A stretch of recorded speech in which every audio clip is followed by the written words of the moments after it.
अभी देखिए कितने बच्चों को पास किया गया है। तो जो मेल कैंडिडेट्स क्वालिफाइड हुए हैं वो 3,24,508 हैं। अब आप कहोगे सर 50,000 वैकेंसी है, तो 50,000 वैकेंसी है तो 8 गुने पास होने चाहिए थे। सर ये 4 लाख बनता है, तो 4 लाख तो इन लोगों ने पास नहीं किए हैं। बात तो आपकी बिल्कुल सही है कि भाई ये 4 लाख हो जाने चाहिए थे। तो candidates available 3,24,508 male candidates qualify against UT vacancies of forces and other than NCB SSF. यानी एसएसएफ और एनसीबी से अलग इतने लोग हैं। एनसीबी और एसएसएफ के लिए कितने लोग हैं उनकी भी काउंटिंग यहां दे रखी है। 40,070 ये लोग जो है एसएसएफ के लिए। तो यहां भी अगर आप उनको इसमें जोड़ देंगे तो ये करीब करीब 364 के आसपास बन जाएंगे। अगर लड़कियों को जोड़ दिया तो मेल फीमेल में, यानी मेल मेल है ये, तो अभी फीमेल को और जोड़ दूं तो ये 4 लाख के आसपास बैठते हैं। यानी 8 गुने लिए हैं उन्होंने, क्योंकि वैकेंसी जो 50,000 हैं वो मेल फीमेल की मिलाकर हैं, तो लगभग 8 गुने उन्होंने लिए हैं जो उन्होंने बोला था। ठीक है, अगर आगे देखें सर किस राज्य की कितनी कट ऑफ है, तो बच्चों आप क्या इस कट ऑफ से ही हमें अंदाजा लगाना पड़ेगा कि मेरा नंबर आया है या नहीं? नहीं, इससे नहीं लगाना। एक लिस्ट और आई है इसके अलावा, वो 150 पेजेस की लिस्ट है जिसमें आप सबके रोल नंबर, जितने भी 50,000 4 लाख के आसपास बच्चे क्वालिफाइड हुए हैं, उन सबका नाम और रोल नंबर उसमें लिखा हुआ है, आप देख सकते हैं। अगर आपको अपने राज्य की कट ऑफ देखनी है तो मैं आपको देखने का तरीका बता दे रहा हूं। जैसे आप इस कट ऑफ में देखेंगे अरुणाचल प्रदेश सबसे ऊपर, लेकिन आप ऊपर पढ़ लेना पहले फीमेल लिखा हुआ है, फीमेल के नीचे ही ऐसे ही क्रम में अगर आप आगे चलते रहोगे हर राज्य का लिखा हुआ है, हर राज्य का। फीमेल जब खत्म हो जाएंगी तो उत्तराखंड यू पे खत्म, अब यहीं पे आगे मेल की शुरू हो जाएगी। एनेक्सर 2 जो है वो मेल कैंडिडेट्स के लिए है। अब जैसे मैं मेल का देखूं, आंध्र प्रदेश का, ऊपर आंध्र प्रदेश है, तो जी फॉर जनरल एरिया, जो लोग जनरल एरिया से हैं उनकी जनरल एरिया की ईडब्ल्यूएस की कट ऑफ दी है। जैसे जहां जी मिले वहां general area, G for general area, G for general area, तो आप अपने चेक कर पाओगे। ठीक है, और यहां पर N for Naxal area, N for Naxal area, और B for border area, B for border area. तो बच्चों इस चीज को इस तरीके से चेक कर लेना। तो बी फॉर नहीं देखना, आपको ओबीसी देखो या यूआर देखो, कट ऑफ देखो, तो चेक कर लेना कि मैं मुझे देखनी कौन से की है, क्या मैं नक्सल एरिया में हूं? नहीं, वो तो आपको फॉर्म भरते ही पता चल गया होगा, भरते टाइम, कि आप नक्सल एरिया में है या नहीं है, बॉर्डर एरिया में है या नहीं है।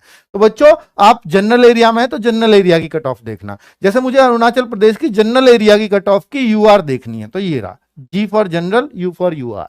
ठीक है, अब मैं इसको आगे देखूंगा तो ये कट ऑफ गई है 48.05, यानी 24 क्वेश्चन जिस बच्चे के सही थे। हालांकि इसमें नॉर्मलाइजेशन ऐड है, नॉर्मलाइजेशन ऐड ऑन होकर के ये कट ऑफ गई है, तो 24 नहीं हो सकता, किसी के 21-22 होंगे तो भी इसका नंबर आ गया होगा।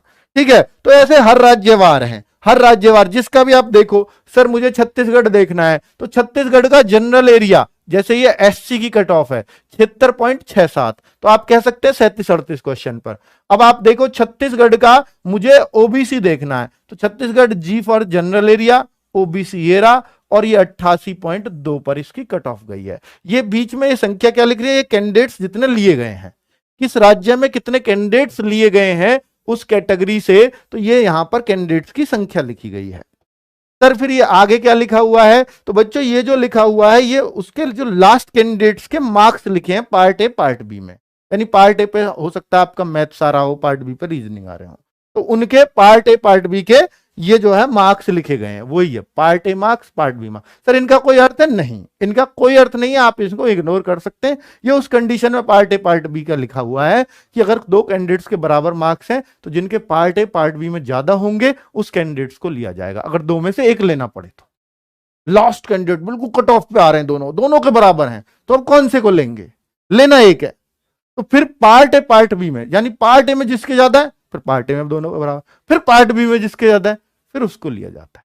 ठीक है बच्चों, तो इस तरीके से देखा जाता है। और ये डेट ऑफ बर्थ है लास्ट, और डेट ऑफ बर्थ का भी यही रूल होता है कि भाई जिसकी ज्यादा डेट ऑफ बर्थ है, जो ज्यादा बड़ा कैंडिडेट है, छोटा नहीं बड़ा कैंडिडेट है, जिसकी उम्र, इसकी उम्र ज्यादा हो गई, जिसको ज्यादा कम चांसेस मिलेंगे आगे, कम उम्र वाले को तो ज्यादा चांसेस होते हैं, जिसकी उम्र ज्यादा हो गई है उसको चांस मिलता है यहाँ।